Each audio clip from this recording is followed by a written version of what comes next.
오늘의 말씀, 천국을 연결하는 가정에 대해서 말씀을 전하도록 하겠습니다. 우리가 가정이라고 생각했을 때 천국하고 아무 상관이 없다라고 생각하기 쉽습니다. 하지만 성경에서는요, 가정은 천국을 연결해 준다라고 합니다. 가정이 바르지 못하면 기도까지도 방해를 받는다고 합니다. 그래서 본문의 말씀 베드로전서 3장 7절 같이 한번 보도록 하겠습니다. 같이 한번 읽어보겠습니다. 시작. 남편들아 이와 같이 너희도 지식에 따라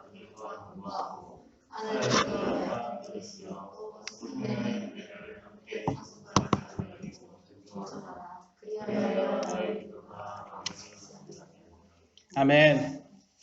남편들아 아내를 존중하라.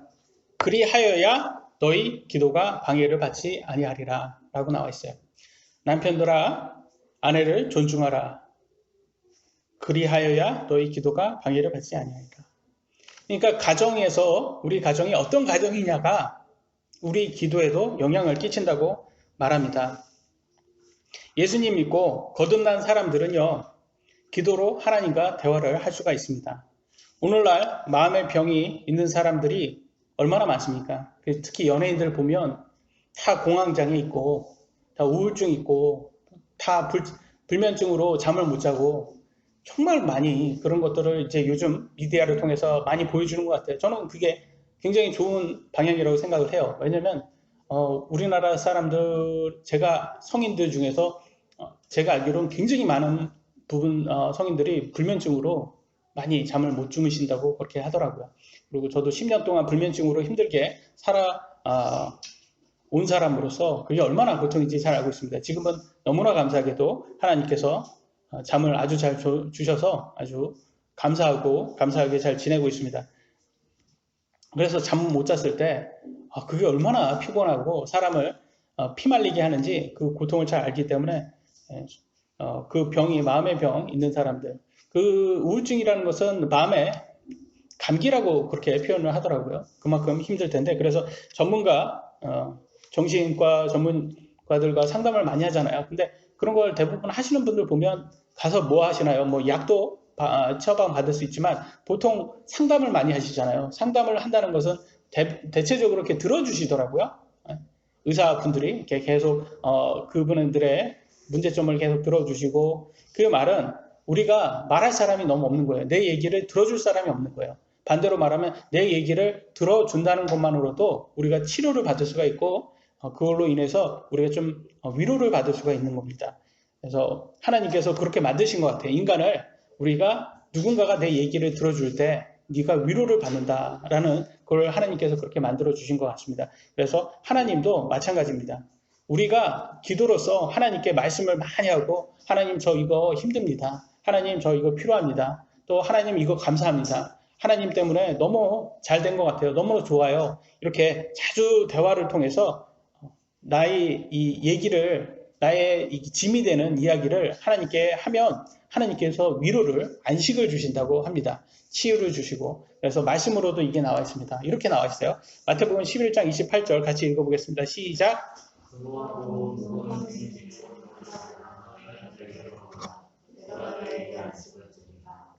아멘. 수고하고 무거운 짐진 모든 자들아. 여러분은 어떤 짐을 갖고 있습니까? 여러분 속에는 마음의 짐이 있어요. 서로에게 나눌 수 없는, 특히 배우자에게도 나눌 수 없는 그런 마음의 짐이 있으신 분들이 있어요. 제가 이렇게 우울증으로 힘들 때, 불면증과 우울증으로 힘들 때 미국에서 이렇게 약을 먹잖아요. 이렇게 불면증 약을 먹잖아요. 근데 그 불면증 약의 부작용이 뭔지 아세요? 항상 이렇게 약은 부작용이 꼭 있잖아요. 뭐라고 나왔냐면 26세 이상이 아니면 자살할 확률이 있다. 그래서 26세 이하는 처방도 안 한다. 이 약은 그렇게 주더라고요. 그러니까 이 불면증 약을 잘못 먹다 보면 이게 자살 충동이 온다는 거예요. 그 약은. 그러니까 그거를 제 아내한테 이제 의사가 얘기를 이렇게 해주잖아요. 그럴 때 그 얘기를 듣고 저한테 이제 물어보는 거예요. 의사가. 당신은 자살 충동을 가졌습니까? 그러니까 제가 예, 저는 자살 충동을 갖고 있습니다. 이렇게 얘기를 했더니 제 아내가 그걸 듣고 막 충격을 하더라고요. 충격을 받더라고요. 미국에 있을 때. 근데 그런 얘기를 제 마음속에는 있었지만 그게 짐처럼 저한테는 항상 있었지만 너무 이게 불면증으로 너무 힘드니까 있었지만 그걸 다 얘기를 못하는 거예요. 왜냐면 얘기하면 제 아내가 그거를 내 얘기 때문에 더 힘들지 않을까 저는 걱정이 되는 거예요. 그러니까 얘기를 못하는 거예요. 그러니까 이게 우리 마음속에 각각의 다 그런 짐들이 있다라는 거죠. 그죠? 여러분들 마음속에도 배우자, 심지어 배우자에게도 말 못하는 짐들이 있을 거예요. 누구하고도 나눌 수 없는 짐들. 그런 짐들을 누구하고 여러분 나눌 수 있겠습니까? 우리 예수님하고 나누셔야 되는 거예요. 그러니까 기도로서 여러분의 마음의 짐을 나누시기 바랍니다. 이거는 뭐 굉장히 뭐 이렇게 크게 할 필요 없어요. 그냥 항상 하나님 들으시죠? 제 얘기 들으시죠? 제 마음 아시죠? 하면서 얘기를 나눠보세요. 굉장히 하나님께서 분명히 예수님께서 말씀하신 것처럼 안식을 주실 겁니다. 분명히 하나님은 꼭 약속을 지키십니다. 남편들이 아내를 존중하라고 이렇게 말씀하신 이 성경이 언제 쓰여졌습니까, 여러분? 2000년 전에 쓰여진 거예요. 2000년 전에. 근데 2000년 전에는 현재처럼 남녀평등 이런 것들이 있었을까요? 없었어요. 2000년 전에 그때 당시에는요, 어느 정도였냐면 여성이 외도를 하잖아요. 여성이 바람을 피잖아요. 여성이 간음을 하잖아요. 그러면 이 유대인들은 어떻게 했어요? 율법에 의거해서 간음한 사람을 내놓고 예수님 당시에도 그랬잖아요. 그러니까 거기에서 다 돌을 들어서 던져서 그 여자를 죽이려고 했잖아요. 그러니까 예수님께서 너희가 마음속에 먼저 마음에 더 나은 사람이 먼저 돌을 던져라 그러니까 아무도 양심의 가책을 느끼고 다 돌을 안 던져서 그 여자는 살았잖아요. 그 말은 그렇게 처형을 했다라는 거예요. 그 방식이었다는 거예요. 간음한 여자는 사형이에요, 사형. 오늘날로 말하면. 근데 반대로 남편이 간음하고 외도를 하면 어때요? 아내는 참고 살아야 되는 거야. 그런 세상에, 그러니까 2000년 전이었잖아요. 여러분 어때요? 지금 생각하면 여성으로서 막 화가 나지 않습니까? 그게 말이 되냐, 이게. 남녀평등이냐, 이게. 어떻게 이게 말이 되냐. 근데 이 성경에서는 2000년 전에 이미 그거를 얘기해 주고 있어요. 남자가 여자를 존중해라. 남편이 아내를 존중해라. 2000년 전에. 얼마나 시대에 앞선 책입니까, 여러분? 여러분 보시기 그렇지 않습니까? 그때 당시에 그런 시대에 쓰여진 책인데 그때부터 벌써 남편이 아내를 존중하라라고 말을 해주고 있는 거예요. 남녀평등을 이렇게 얘기해 주고 있어요. 근데 오늘날 이 좌파교회들은요, 이 성경을 믿지 않아요. 성경에는 이 오류가 없는 하나님의 말씀인데 자꾸 성경에 오류가 있다. 성경은 옛날 구시대적인 책이다. 사상이다. 그리고 심지어는 남성 우월주의 사상이 있는 책이다. 뭐 이런 식으로 막 매도하는 그런 사람들이 있습니다. 그래서 성경은 이제 더 이상 이제 우리가 써서는 안 된다. 이거는 무슨 도덕적으로만 써야지 우리 삶에 적용해서는 안 된다라고 하시는 그런 좀 나쁜 사람들이 있어요. 그래서 우리가 정말 성경에 대해서 하나님의 말씀을 아시면 이게 시대적 상황까지 알면 얼마나 시대에 앞선 책인지 우리가 볼 수가 있습니다. 이 좌파들은요, 이 페미니스트를 잘 이용을 해먹어요. 그래서 뭐라고 얘기를 하냐면 남녀평등이라고 말은 하지만 사실 남녀평등이에요? 아니면 남자를 혐오하고 여성을 우월하자는 그런 겁니까? 그들의 속내를 보시면 남성을 혐오하자라는 그런 얘기가 되게 많이 나와 있어요. 페미니스트들이 말하는. 그러니까 여성 우월주의, 남성 우월주의에서 이제 여성 우월주의로 가자라는 또 극단적인 부류라는 거예요, 그게. 그건 되게 잘못된 선동인 거예요. 좌파들이 그렇게 하는 이유들은요, 남자와 여자를 서로 이간질 시키려고 하는 거예요. 그러면 한쪽은 어떻게 되겠어요? 한쪽은 분명히 여자들은 현 정부를 전적으로 지지하겠죠. 그래서 좌파가 장기 집권하기 위한 계략입니다. 이거는 정치적인 것들이에요. 그래서 페미니스트가 놀아나고 있는 겁니다. 왜냐하면 이거에서 이익 보는 집단들이 어디겠어요? 정말 여자들이 이익을 보나요? 아니겠죠. 정치인들이 이익 보는 거예요. 자기네들이 장기 집권해서. 근데 모든 남자들은요, 여자의 뱃속에서 10개월 있다가 나오잖아요. 그 뭐예요? 남자는 여자의 몸의 일부분이었다라는 거예요. 여러분의 모든 남자는. 그리고 남자는 여러분의 아들이고요, 남편이고요, 아버지입니다. 그러니까 남자와 여자는요, 서로 하나입니다. 그래서 서로 도우라고 하나님께서 창조하셨잖아요. 남자와 여자를. 그런데 사탄이요, 하나님 뜻대로 되지 않게 하기 위해서 자꾸 자파를 이용해서 남녀 사이를 이간질시키고 있어요, 현재. 그래서 한국의 대기문들은요, 하는 행동을 딱 보면요, 뭐가 생각이 나냐? 중국의 공산당 홍위병들 아시죠? 이게 중고등 학생들, 희영이 같이 이게 어린 아이들 자꾸 이상한 거를 교육시켜가지고 자기 부모, 선생까지도 잡아와서 다 사형시켰다는 그런 공산당 홍위병들 같은 그런 행동, 이 사이비 단체 이단 교주들이 잘못을 했는데도 불구하고 그 이단 교주를 막 지키겠다고 자기 목숨까지 바쳐서 하는 그 사이비에 빠진 사람들, 그런 사람들 여러분 아시죠? TV 같은 데서 가끔 나오잖아요. 그러니까 대가리가 깨져도 문재인, 그래서 대깨문이잖아요. 대가리가 깨져도 문재인. 이게 무슨 말이에요? 우상숭배예요, 이게 우상숭배.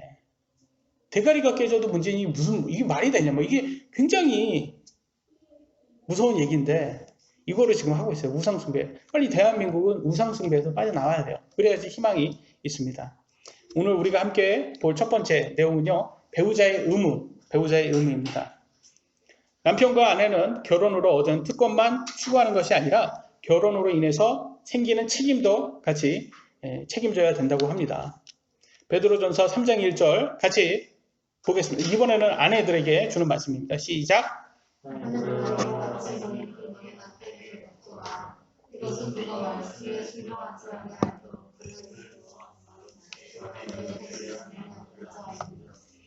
예, 이번에는 갑자기 고구마를 먹은 것처럼 막 소화가 잘 안 돼요. 뭐 얹힌 것 같아요. 왜냐면 이번엔 여자한테 얘기하는 거야.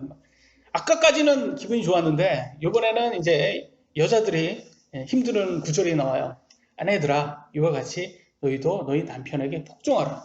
아니 무슨 상하관계도 아니고 아까는 존중하라면서 서로 존중하라면서 또 여기는 복종하라. 그러면 자꾸 여자가 낮은 단계처럼 느껴진단 말이에요. 그러니까 이상하다. 무슨 군대도 아니고. 근데 여기에서 말하는 복종이라는 것은 직분이 다른 거야. 누가 더 높고 나름이 아니라 직분상 이렇게 하는 거예요. 직분상.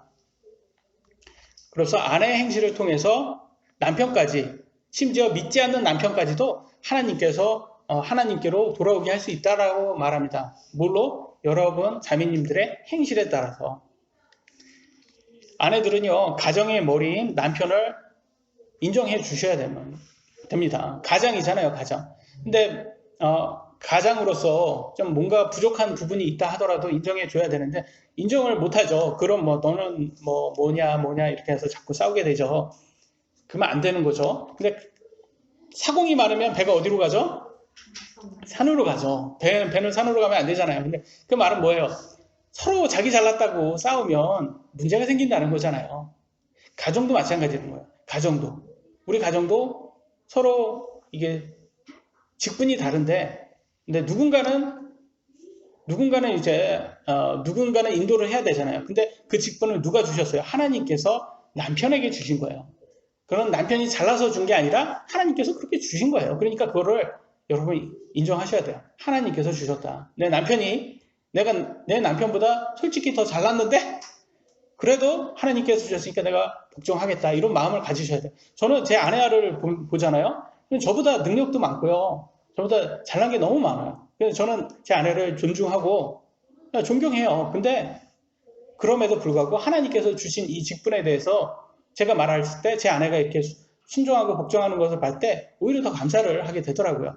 그래서 물론 제 아내는 이제 영어 선생님이니까 그런 쪽에서 얘기를 하는 거예요. 그런 쪽에서. 그러니까 제 아내가 제가 미국 대학교 때 이렇게 숙제를 하잖아요. 숙제를 딱 이렇게 그때 데이트할 때 숙제를 딱 이렇게 해가지고 한 몇 시간 걸려서 이렇게 했잖아요. 그래서 제 아내한테 이메일을 딱 줘요. 근데 한 5분, 10분 지나서 다시 돌아와요. 그게. 그래서 뭐가 잘못됐나? 근데 딱 보면 완벽하게 고쳐서 딱 온 거예요. 이게. 스펠링부터 시작해서 문장 구조부터 완벽하게 고쳐서 딱 온 거예요. 아니 어떻게 이게 그게 가능해? 근데 알고 보니까 제 아내는 미국 사람한테도 그렇게 해줘요. 같이 미국 사람한테도 그렇게 해줄 만큼 영어적인 능력이 있는 사람이에요. 그러니까 그런 걸 봤을 때 얼마나 제가 보면 신기해요, 이게. 그래서 야, 내가 참 그때 당시에는 여자친구를 참 잘 얻었다. 그래서 제 친구들도 되게 부러워 많이 했는데, 그러니까 얼마나 능력이 있어. 이런 생각을 많이 하지 않겠어요, 제가? 덕을 많이 받고. 그럼에도 불구하고 무슨 이렇게 특히 우리 아이들 교육 문제라든지 양육 문제라든지 아니면 재정 문제라든지 이렇게 뭐 하자고 했을 때 끝에 가서는 제 아내가 항상 저한테 양보를 해요. 근데 양보를 했다고 해서 제가 독재적으로 제가 마음대로 하는 게 아니라 그 결과에 의해서 제가 또 잘못된 결과가 나오면 그때는 제가 또 양보를 하고 제 아내의 말대로 합니다. 근데 아직까지는 특히 양육 문제에 대해서는 크게 문제가 없었던 것 같아요. 그래서 또 문제가 있으면 저도 완벽하지 않기 때문에 언제든지 바뀌어야 되겠죠. 그래서 우리가 구원을 받기 전과 구원을 받은 후는 행동이 바뀌어야 됩니다. 행동이 바뀌어야지. 여기에서 보잖아. 믿지 않는 남편까지도 너희가 인도하려면, 주님께로 인도하려면 아내가 행동이 바뀌어야 된다, 이렇게 말을 하고 있어요. 왜냐면 옛날에는 나 잘났다 이렇게 했는데, 그런 아내였는데 갑자기 예수님을 믿고 나서 이 아내가 그래, 자기가 원하는 대로 그렇게 해, 이렇게 바뀌었어요. 이렇게 자기 주장만 하지 않고 막 바뀌어요. 그러니까 남편 입장에서는 내 아내가 왜 그러지? 왜 이렇게 바뀌었지? 왜 이렇게 나긋나긋하고 이렇게 여자가 너무 좋다 이렇게 느껴지면 얼마나 남편 입장에서는 뭔가가 변했어 이렇게 느껴지지 않겠어요? 그랬을 때 이게 하나님을 믿고 이렇게 변했구나라는 걸 했을 때 하나님의 능력을 이제 깨닫게 되겠죠. 베드로전서 2장 21절에 이렇게 나와 있습니다. 같이 한번 읽어보도록 하겠습니다. 시작.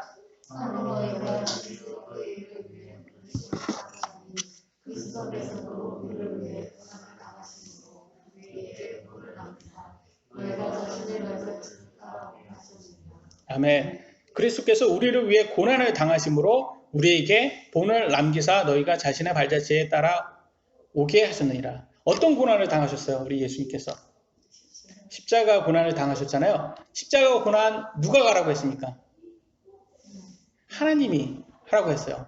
그러면 하나님께 복종했습니까? 안 했습니까? 복종하신 거예요. 그러니까 그거대로 발자취를 따라와라. 너네들도 그거대로 복종을 해라. 그거예요.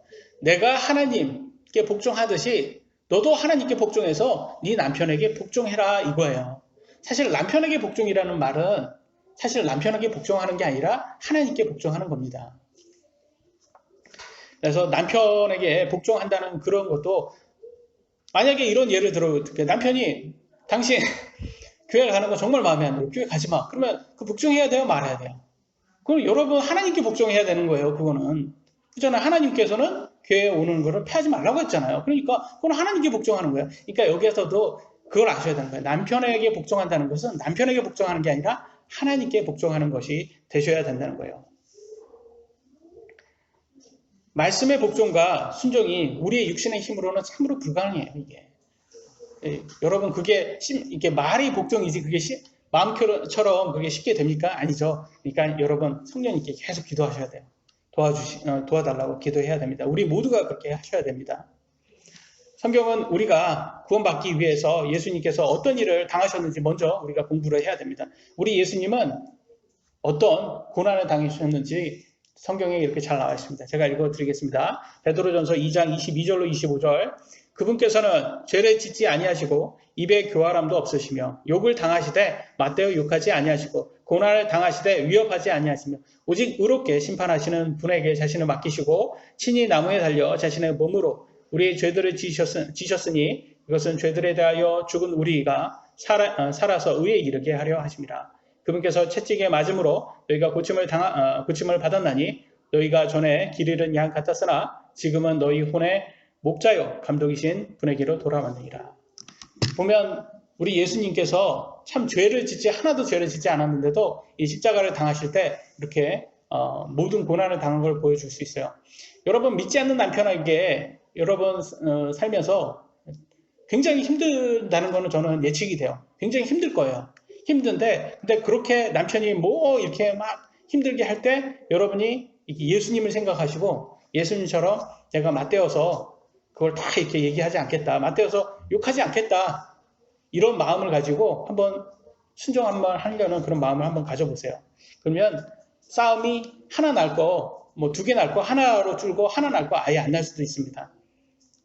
그래서 이렇게 하나님의 말씀을 통해서 이렇게 나와 있습니다. 이 구절이 나온 다음에 나오는 게 이와 같이 아내들아 하면서 남편에게 복종하라 나오고 있어요.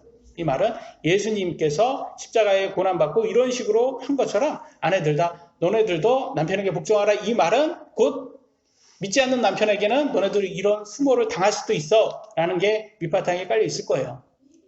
근데 예수님은 복종했잖아요. 하나님께. 그러니까 여러분들도 하나님께 복종하시고 이런 수모를 당하셔도 이렇게 인내하시고 고난을 참으시면 하나님께서 여러분 예수님 재림하실 때 여러분의 이름이 생명책에 있고 여러분도 부활을 하실 거라는 것을 믿으시면 됩니다. 그리고 심지어 이렇게 잘 하시다가 또 하나님의 은혜로 여러분 믿지 않는 남편도 얻을 수 있다고 그러잖아요. 예수님 믿을 수 있다라는 거예요. 그러니까 얼마나 좋은 간증이 되겠습니까? 여러분께서 아내가 남편을 인도하는 게 얼마나 또 전도를 하는 게 얼마나 중요합니까? 그래서 또 다시 남편에게로 다시 돌아오면 이제 또 한숨 쉬었어요. 이제 아내는 한숨 쉬고 이제 남편이 힘들어요. 에베소서 5장 25절 남편들아 너희 아내 사랑하기를 그리스도께서 교회를 사랑하사 교회를 위하여 자신을 주신 것 같이 하라 라고 나와 있어요. 이 예수님께서 교회를 얼마나 사랑하셨냐? 자기 목숨을 바쳐서 사랑하셨잖아요. 그러니까 남편들아 아내를 얼마큼 사랑해야 돼요? 목숨을 바칠 만큼 사랑해야 된다는 거예요.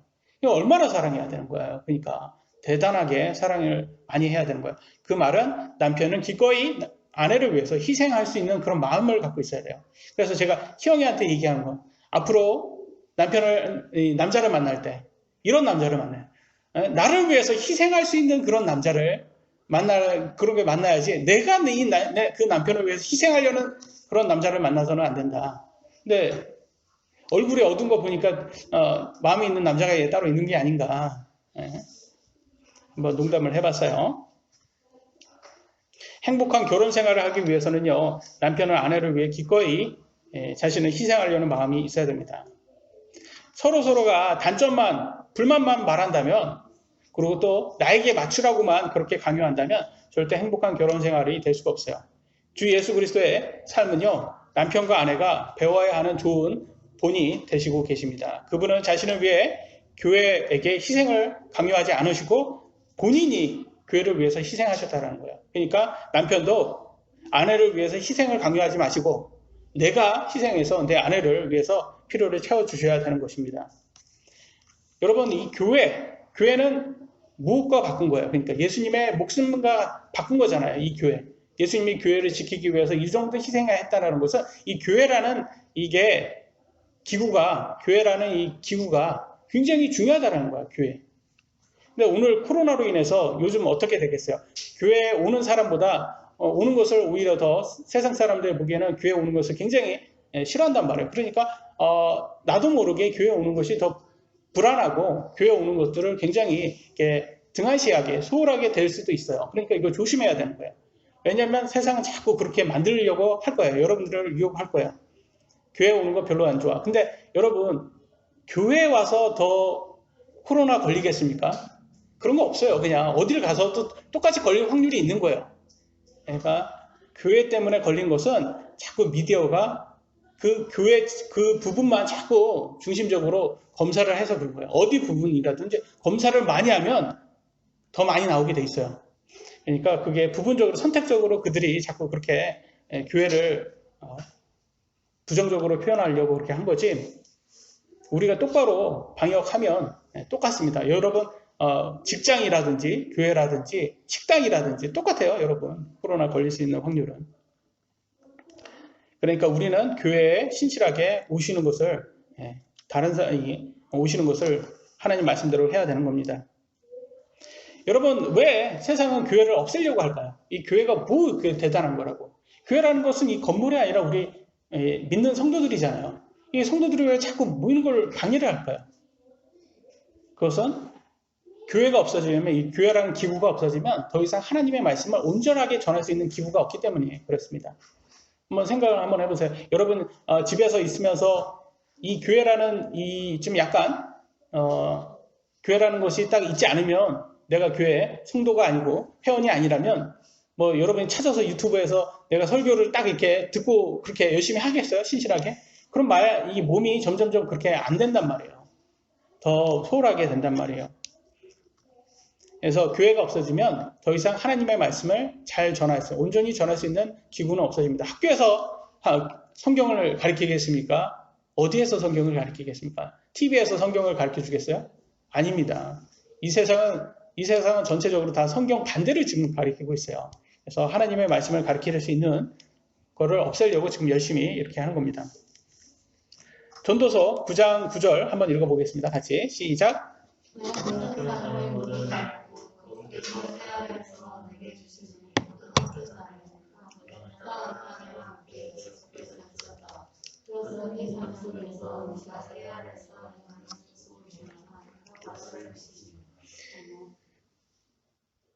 이 누가 썼습니까? 이거 전도서 솔로몬이 썼죠? 솔로몬은 아내가 몇 명이겠죠? 1000명이었어요. 1000명. 700에서 첩이서 300이었으니까 합이 1000이었잖아요. 그러니까 육신적인 정욕은 제일 많이 추구했던 사람이에요. 근데 다 추구해 보니까 별로 남는 거 하나도 없는 거예요. 이때 이 삶이.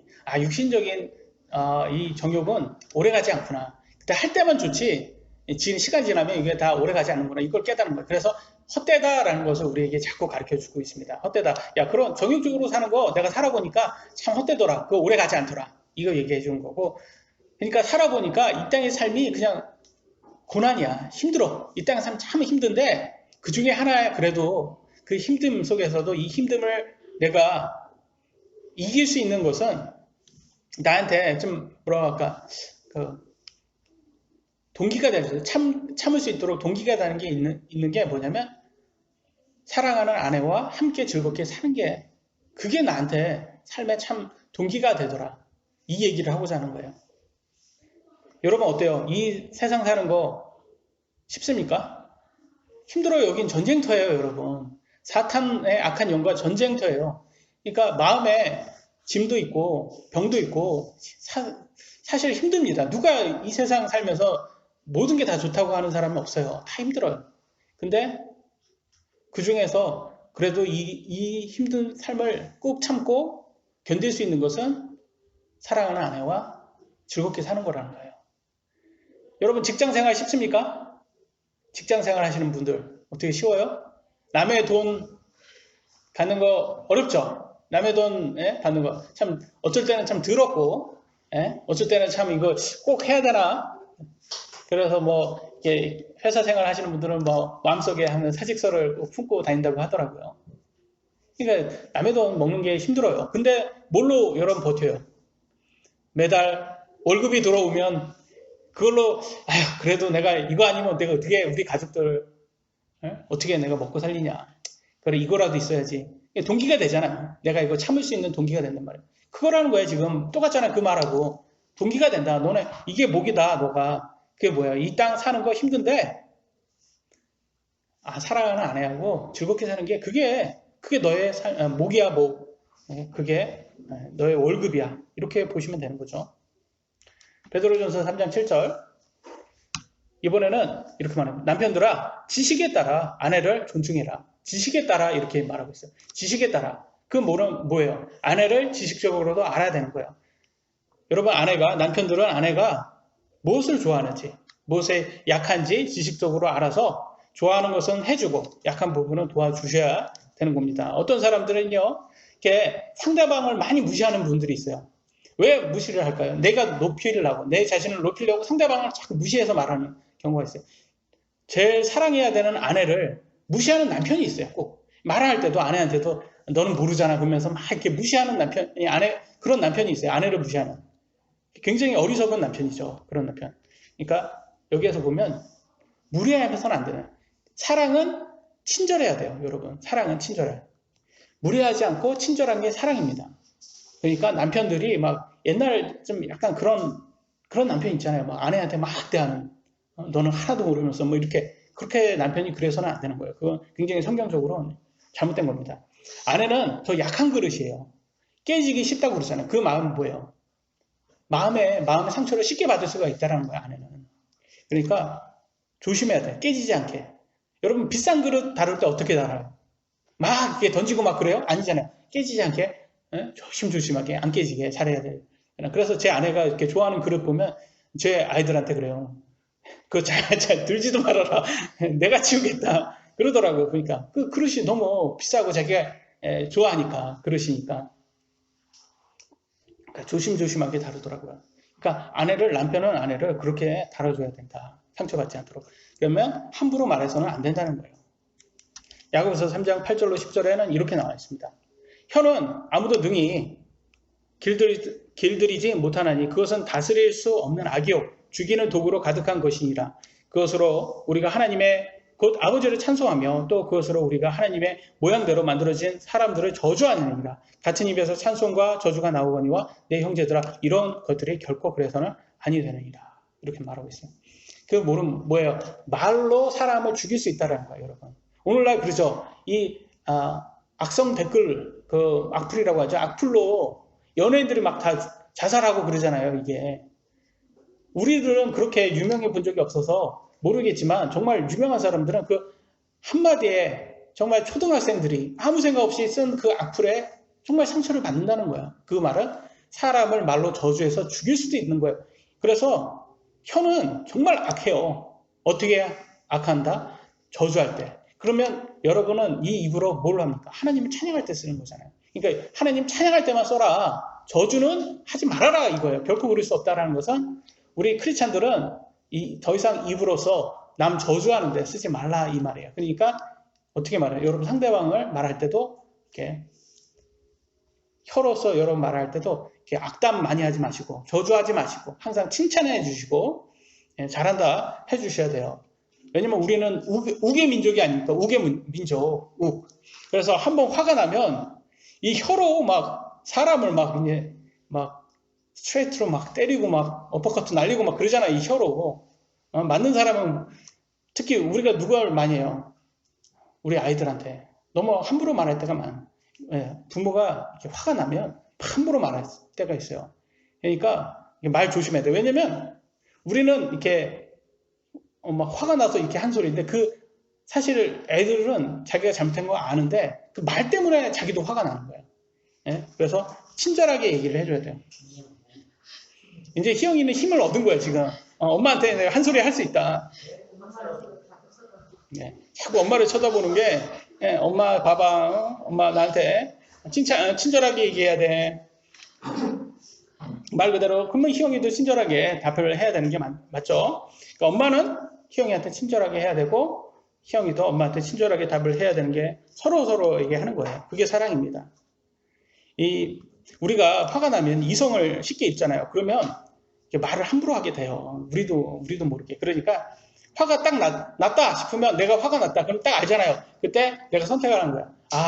내가 여기에서 사탄한테 속을 수 있으니까 차분하게 내가 차분하게 목소리로 화가 났지만 화난 부분을 내가 얘기를 한 거예요. 아이들한테도 얘기를 한 거야. 그걸 연습하셔야 돼요. 여러분. 연습을 하잖아요. 그러면 연습해서 이렇게 화를 잘 안 내잖아요. 그러면 내 평상시에도 화를 안 내니까 기분이 이렇게 화를 잘 내시는 분들은 기분이 항상 나빠하세요.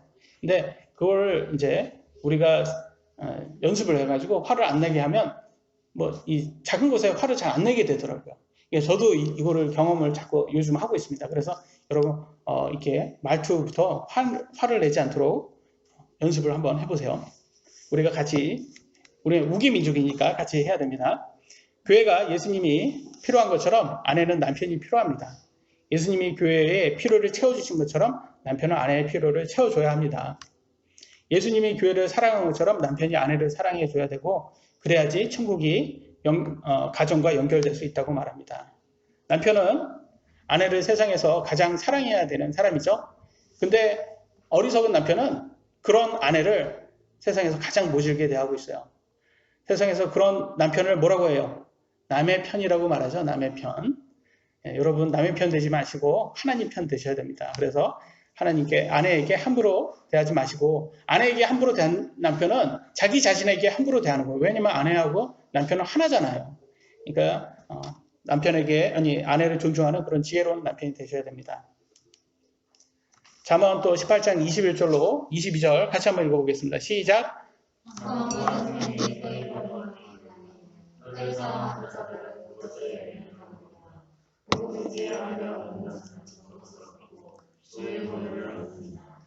사망과 생명이 혀의 권능 안에 있대요. 지금 그러니까 혀의 권능 안에 있다는 뭐예요? 혀로 사람을 살릴 수도 있고 사람을 죽일 수도 있다는 말이에요.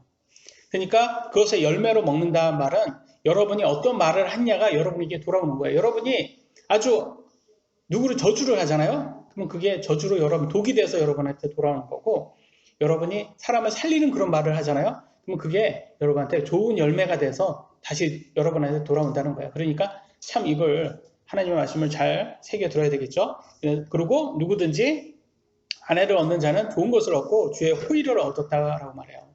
선물을 받은 거야. 아내는 하나님의 선물입니다. 그러니까 남편들은 아내를 얻은 것을 참 좋은 거예요. 그건 선물 받은 거예요. 그 말은 좀 남편들 중에 남편이 아니라 남자들 중에 결혼을 못 하신 분들이 있어요. 결혼을 못 하신 분들은 아직 하나님의 선물을 못 받으신 거예요. 근데 그게 바울처럼 하나님께서 이렇게 정한 그런 사람이 아니라면 그러니까 하나님의 선물을 못 받은 거예요. 그러니까 웬만하면 저는 결혼을 하라고 그렇게 말합니다. 왜냐면 우리 육신이 너무 연약해서 사탄의 유혹에 빠질 수 있기 때문에 육신적으로 빠질 수 있기 때문에 결혼을 하라고 이렇게 특히 남자들은 왜냐면 아내는 하나님의 선물이기 때문에 두 번째 우리가 볼 것은 영적인 상속을 받은 가정이 되어야 된다고 말합니다. 베드로전서 3장 7절 남편들아 상속받을 자로라고 말합니다. 상속받았다. 무엇을 상속받았냐? 영적인 것을 또 상속을 받을 수가 있답니다. 여러분 우리 부모들은 아이들에게 나중에 물질적으로 상속을 해주잖아요. 그래서 여러분 부모님한테 또 땅이라든지 집 다 상속 받으셨잖아요. 왜 그래요? 수영장에 있는 집 상속받은 저기 없는 것처럼 왜 그런 표정을 지으세요? 그런 거 다 받잖아요, 우리. 저는 한 푼도 못 받아봤습니다. 왜냐면 없으니까. 부모님이 가진 게 없는데. 근데 그것에 대해서 우리는 전혀 상관이 없어요. 왜냐면 제일 중요한 것은 물질적 상속이 아니라 영적인 상속이 더 중요하다는 것을 우리가 알아야 됩니다. 어떤 자녀들은요, 영적인 상속을 받는 그런 아이들이 있어요. 그러니까 우리가 크리스찬이잖아요. 그러면 우리 자녀들도 영적인 상속을 받는 거예요. 그래서 우리 아이들한테 무엇을 먼저 가르쳐줘야 되겠어요? 영적인 상속이 있는 그런 가정을 만들려고 가르쳐줘야 되는 거예요. 그러려면 어떻게 가르쳐야 되겠어요? 아이들한테도 크리스찬들하고 결혼하라고 해야 돼요. 크리스찬. 왜냐면 영적인 상속이 돼야 되잖아요. 근데 크리스찬하고 결혼하려면 데이트도 크리스찬하고 하라는 거예요. 데이트부터 크리스찬하고 하셔야 돼요. 그러니까 될 수 있으면 데이트부터 크리스찬. 왜냐면 데이트 자체를 크리스찬하고 하지 않으면 그러면 우리가 또 사랑 빠지면 이게 콩깍지 따시면 어쩔 수 없어요. 그때는 통제가 안 돼요. 이게 희영이가 또 이제 믿지 않는 남자인데 아주 잘생겼어요. 아주 잘생긴. 요즘에 잘생긴 게 있던데 갑자기 이름이 까먹었네. 그래서 그런 애가 딱 왔어요. 그러면 이제 콩깍지 끼고 막 그렇게 이제 못 말려 그러면. 근데 그러면 못 말리는 거예요. 근데 그 전에 항상 교육을 해서 꼭 크리스찬이 이제 먼저 확인하고 믿음이 좋은지 먼저 확인하고 데이트부터 해라. 그렇게 해야지 되는 거죠. 그렇게 했을 때 그 가정이 크리스찬 가정이 되고 그 가정이 이렇게 영적 상속으로 인해서 덕을 보게 됩니다. 저는 대학교 때 예수님을 믿었잖아요. 그러니까 크리스찬 가정이 아니었고 크리스찬 그런 상속을 못 받은 입장에서 제 아내는 크리스찬 가정에서 딱 이렇게 자라왔기 때문에 어쩌면 좀 모범적인 그런 가정에서 딱 자라왔기 때문에 결혼을 해보니까 오히려 제가 그걸 보게 되더라고요. 제가 덕을 보게 되더라고요. 그래서 아이들을 이렇게 하나님 말씀을 딱 가르칠 때도 어려서부터 배워온 것이니까 자기가 배운 거니까 참 잘 가르쳐요. 아이들이 딱 알아들을 수 있도록. 근데 저는 어른 때 배워오니까 이 생각 자체가 어른의 마인드로 생각을 하게 되더라고요. 그러니까 아이들은 참 이렇게 제가 설명하면 잘 못 알아듣더라고요. 그러니까 단어 자체도 어렵고 그래서 제가 아이들한테 뭐 성경의 하나님의 말씀을 이렇게 설명을 해주면 엄마가 와서 이걸 설명을 해줘야 돼. 아이들의 단어로 요렇게 이 뜻이 이런 뜻이다라고 아빠의 말을 이렇게 설명을 해주면 또 아이들은 알아듣더라고요. 그럴 때 제가 딱 보니까 이래서 이게 중요하구나라는 걸 제가 깨닫게 되더라고요. 그래서 영적으로 여러분 상속받는 게 굉장히 중요한 거예요. 그래서 우리 가정은 영적으로 상속받는 가정이 되어야 되고 우리 아이들이 그런 그런 상속을 받고 또 똑같이 그런 가정을 이룰 수 있도록 도와줘야 됩니다. 이렇게 제가 본 다큐멘터리 중에서 불만이 많은 화를 많이 내는 사람들을 이렇게 공통적으로 검사한 그런 다큐멘터리가 있었는데 보니까 그분들이 왜 그렇게 화가 많이 나냐, 항상 화를 많이 내냐, 왜 자기 화 때문에 자기가 너무 화가 나서 컨트롤 못 하더라고요. 근데 그런 사람들의 이렇게 그걸 조사해 보니까 결정적으로 그들을 왜 그렇게 만들었냐라고 했을 때 어렸을 때 가정 불화로 인해서 부모님으로부터 상처받은 것이 이렇게 마음속에 있는 거예요. 그러니까 그게 성장했는데도 어른이 됐는데도 무의식 중에서 그들을 계속 괴롭히는 거예요. 그러니까 가정이 화목한 가정을 못 가지더라고요. 그러니까 집에 자기가 결혼해도 또 옛날에 부모님과 같은 그런 가정이 되는 거예요. 그러니까 그게 어떻게 보면 그런 식으로 계속 반복되더라고요. 그래서 가정에 불화가 있는 가정에서 성장한 아이들이 자기가 성장해서는 또 가정의 불화를 또 일으키더라고요. 그런 거를 봤을 때 이게 하나님으로부터 영적 상속을 받은 가정에서 태어나는 게 굉장히 이게 복이구나. 그런 것을 우리가 볼 수가 있습니다. 그래서 우리는 그런 가정, 영적 상속을 해주는 그런 가정이 되어야 됩니다. 마지막입니다. 기도 응답을 받은 가정입니다. 베드로전서 3장 7절 남편들아 아내를 존중하라 그리하여야 너희가 기도가 방해를 받지 아니하리라. 여러분 우리가 기도를 하잖아요. 기도를 하면 기도 응답을 받겠죠. 그죠? 근데 기도만 했다고 받는 게 아니라는 거예요. 왜냐면 남편이 아내를 존중해야지 기도를 받는다는 거잖아요. 지금 보면 방해받는다는 것은 기도 응답을 못 받는다는 거예요. 그러니까 기도를 했어요. 남편이 기도를 열심히 했는데 알고 보니까 아내를 존중하지 않았어요. 그러니까 기도 응답이 안 되는 거예요. 그런 가정은. 그러니까 하나님 말씀대로 순종하지 않은 가정은 기도 응답도 못 받는 가정이 된다는 거예요. 그래서 이런 것을 우리가 잘 알아야 되는 겁니다. 우리가 말로만 예수님 믿는다고 말을 하는데 막 살아. 내 마음대로 막 살아. 그리고 어떤 가정들을 보면 깨지고 삶이 엉망이 되고 그러면 가족들이 다 상처를 받고 서로 이혼하고 이별하고 그런 가정들이 크리스찬인데도 그런 가정들이 있을 수 있어요. 그러니까 조심해야 됩니다. 여러분 구원파, 번영복음 이런 거 가리키는 교회들이 굉장히 문제가 많은 거예요. 왜냐하면 이게 굉장히 문제 많은 교리입니다.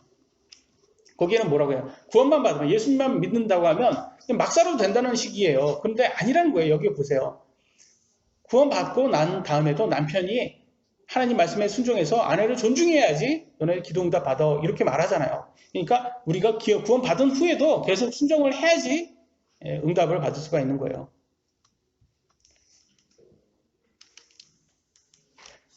잠언 21장 9절과 19절 같이 한번 읽어보겠습니다. 시작.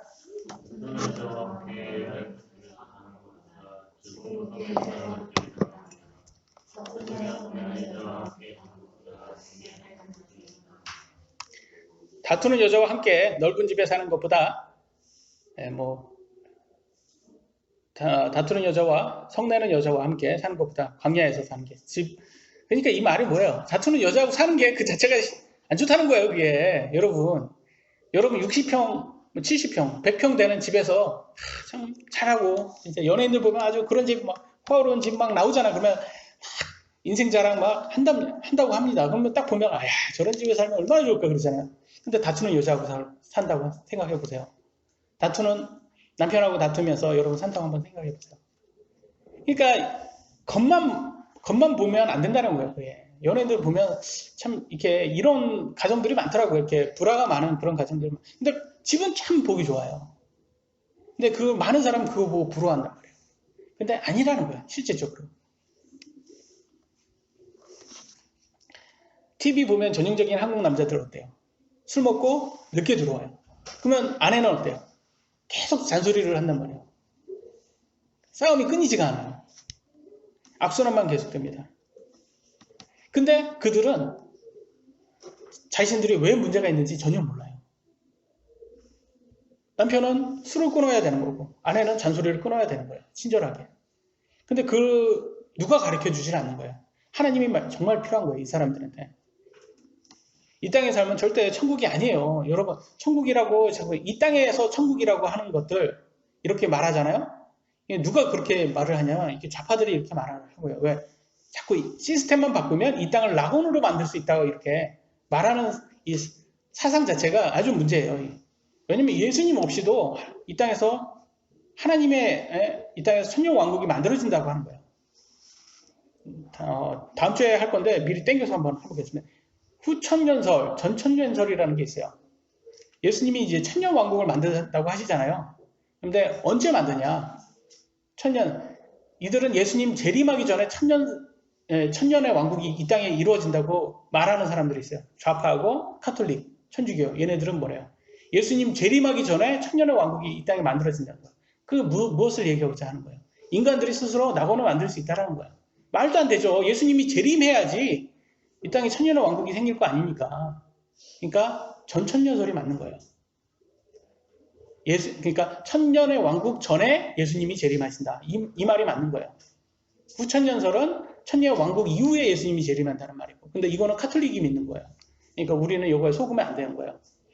그러니까 이 땅은 예수님이 재림 없이는 천년 왕국이 만들어질 수가 없어요. 그러니까 이 땅은 뭐예요? 지금 우리가 살고 있는 이 땅은 뭐예요? 전쟁터예요. 전쟁터. 천국이 아니라 전쟁터다. 누구하고 싸우는 거예요? 육신으로 싸우는 게 아니죠? 눈으로 보이는 걸로 싸우는 게 아니죠? 사탄과 그의 미혹하는 영하고 싸우는 거예요, 여러분. 그래서 자꾸 싸우는 거예요. 그래서 여러분 마음속과 여러분 육신하고 계속 싸우죠? 인내해라, 절제해라. 그걸로 계속 싸우는 거예요. 근데 여러분이 인내하고 절제하지 않으면 여러분 믿음 버리고 세상으로 돌아가게 됩니다. 이건 하나님 말씀 로마서에도 8장에도 이렇게 정확하게 얘기해 주고 있어요. 그러니까 우리가 이걸 참 집중해서 들어야 되는 거예요. 전쟁터에서는요. 여러분 믿을 수 있는 전우가 누구예요? 여러분 가족이잖아요. 믿을 수 있는 건 누가 믿을 수 있어요? 여러분 가족, 또 교회 가족. 하고밖에 못 믿어요, 여러분. 그러면 여러분이 누구하고 어디에서 휴식을 할 수 있겠어요? 여러분 가정에서 휴식을 해야 돼요. 왜? 바깥은 전쟁터니까. 가정에서 휴식을 해야 되는데 가정에 들어왔는데 계속 싸우는 거예요. 그러면 이 가정이 휴식처가 되겠습니까? 휴식처가 안 되겠죠. 근데 오늘날 많은 사람들이요. 가정에서 휴식처가 안 되고 있어요. 상처투성이고 이별하고 막고 있어요. 사탄한테 지금 다 당하고 있습니다. 그래서 여러분 조심해야 되는 거예요. 사탄은요. 이간질을 서로 잘하잖아요. 이간질을 잘하고. 하여튼 감정을 잘 해서 말도 참 잘해요. 그래가지고 이렇게 TV에 나오는 사람들 중에서 이렇게 말 잘하는 사람들 있잖아요. 그래서 대체적으로 믿으면 안 돼요, 여러분. 말 잘하는 사람들 보면 이렇게 굉장히 막 말 잘하고 최근에 이렇게 뭐 유명한 사람 있잖아요. 대위 전역을 해가지고 대위가 아닌데도 계속 대위라는 이름을 달고 다니는 사람이 있더라고요. 저도 대위 전역했거든요. 근데 저 이제 유대인이 아니거든요. 저는 대위라고 안 해요. 근데 계속 그 사람은 전혀 대위라고 하는데 인터뷰 예전에 들었을 때 애국심이 아주 투철해요. 막. 근데 제가 딱 이걸 들었을 때도 이상했어요. 쟤는 왜 대위를 전역한 지가 언젠데 아직까지 소위 같은 저런 애국심을 갖고 있을까? 참 듣기는 좋은데 참 뭔가 이상하다. 뭔가가 냄새가 난다. 왜냐면 우리 소위 때는 진짜 애국심 투철하거든요. 나라를 위해서 목숨 바치겠다. 투철하거든요. 방금 훈련 끝마쳐가지고 내가 내 목숨을 바쳐서 우리 가족을 지키겠다. 투철하는데 그걸 아직까지 갖고 있는 거예요.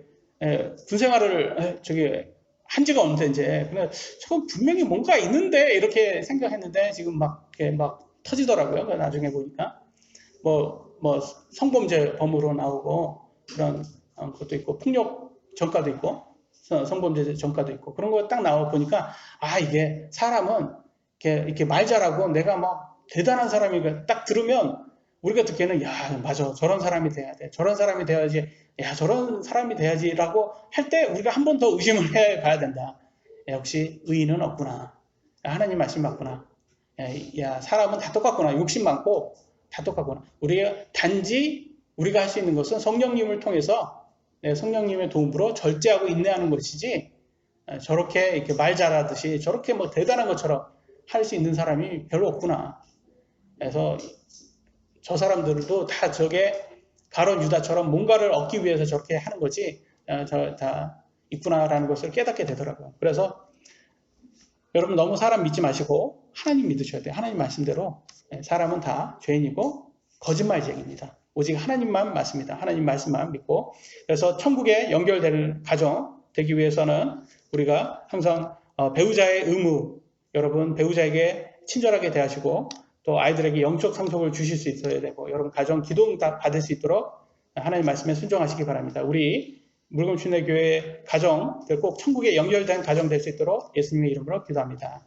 마치도록 하겠습니다.